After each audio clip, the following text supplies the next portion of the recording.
Okay, as promised, this is a bonus video, bonus mini lecture um, that is going to look at how to write the conclusion of our essay. So up until now, we should have finished our introduction, the three main body paragraphs, and those three main body paragraphs, as we know, are following the guiding list that we find here at the end of our thesis statement. Now, the reason I've jumped straight up here to the thesis statement is because when you start your conclusion paragraph, the first sentence of your conclusion should be a restatement or a new way of stating your thesis. So let's just quickly read through the thesis one more time, and then that'll prepare me to kind of almost like you're paraphrasing your own words. You're going to try to make it simpler, stated in a new way. Let's take a look at what that might look like. Well, here we go. Santiago's journey tests his character and ultimately forces him to transform in order to achieve his personal legend. Moreover, his progress to realization can be tracked through character development, omens, and the theme of achieving potential. So those are the three topics of our paragraphs. We won't need to restate the guiding list. You just need to focus primarily on your what I call your purpose statement. Your kind of your it's stating the main argument of your essay. So I'm going to be rephrasing this green section here, which is talking about how the journey that our main character goes on kind of causes this change to happen within him and helps him through all of those challenges to essentially realize that personal legend. So his character is tested, he has to change, and he ultimately achieves this legend, this personal legend that he's been seeking. So let's go down to the end of the essay. Okay, in conclusion,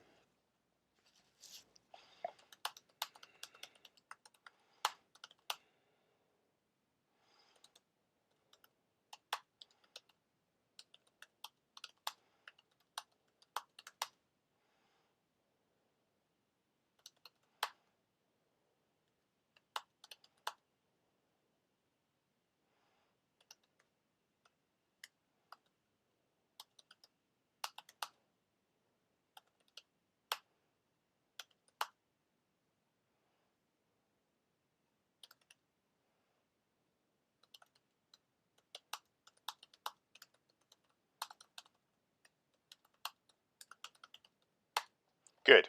So that's a restatement, but I've also kind of tweaked it a little bit with this second clause, and I've kind of uh, changed from looking at the personal legend aspect to what I call the treasure within. Because when the story begins, Santiago thinks he's seeking gold, essentially wealth. But ultimately, what he finds is that he has the ability to become an alchemist, right? To purify himself, if you will. So I've restated that. I've kind of tweaked it and changed it a little bit. So now what comes next is your conclusion is ultimately doesn't have to be really that long. Usually between 4 to 5 sentences is sufficient. So now I have 2 sentences that I want to write that I kind of call the expanding sentences. So these are kind of any insights that could possibly connect the learning that we've achieved through reading the book to a wider scale of reference, kind of like trying to make it applicable to the lives of people who live in the world today.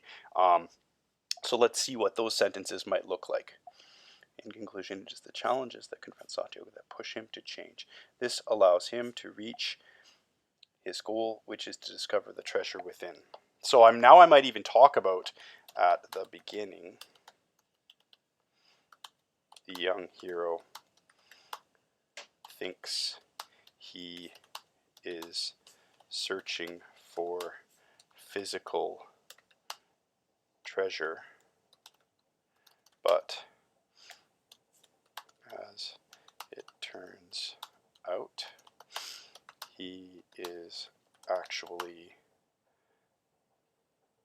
trying to maximize his potential. As with the real world today, people can get caught chasing eventually they would be happier to find true value within themselves. Thus, Santiago's journey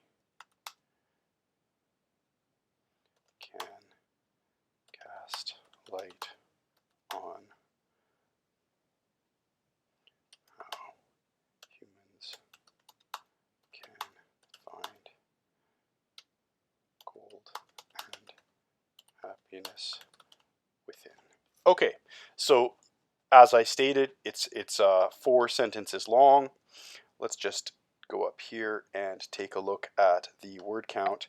So I'm at 93 words, which is just about right for conclusion.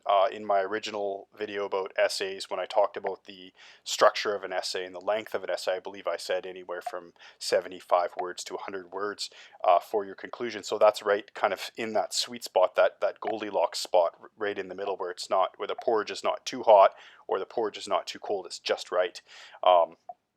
And then let's take a look at what the entire essay ended up as, because this will lead us to our next topic, which is how do we shrink an essay that's too long? Because yeah, so remember, the word length is about 600 words to about 900 words. Now, another thing I should mention is that standard kind of academic rules allow for plus or minus 10% of the word limit. That's just a fancy way of saying you've got a little bit of wiggle room. So ultimately, my goal is to get this essay down to 990 words. So you can see that I'm currently about 300 words over that limit, or 250 words over that limit.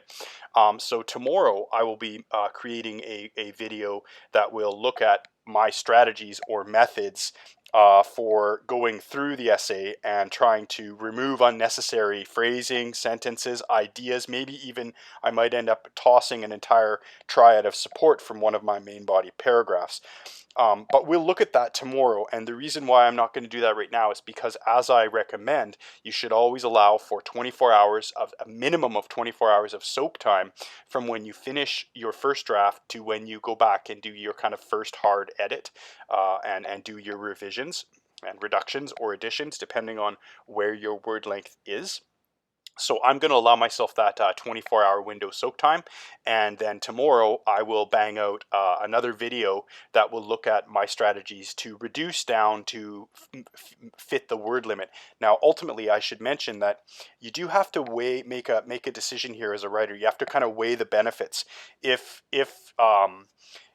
taking out too much content really weakens your position or your support for your thesis, then it might be a better idea to keep those extra components in your essay and take the slight penalty for going over the word length. This essay is worth, the second draft of this essay is worth 10% of your grade, and so it's going to be marked out of 10, right?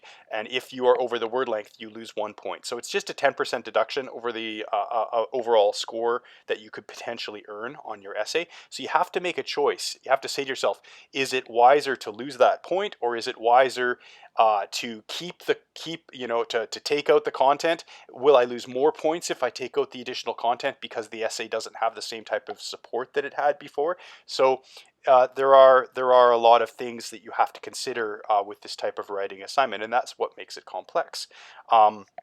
But tomorrow's video will close off some of those issues. Okay, so let's just quickly go back and take a look at the entire conclusion. I'll read through it one more time. In conclusion, it is the challenges that confront Santiago that push him to change. This allows him to reach his goal, which is to discover the treasure within. At the beginning, the young hero thinks he is searching for physical treasure, but as it turns out, he is actually trying to maximize his potential. As with the real world today, people can get get caught chasing wealth when actually they would be happier to find true value within themselves. Thus, Santiago's journey can cast light on how humans can find gold and happiness within. So notice some of the transition strategies here when I'm having my final kind of result comment, or what I like to call the enlightening moment, or the cast light sentence, is kind of like a final wisdom or final insight. You can start that with a word like thus, or a word like therefore.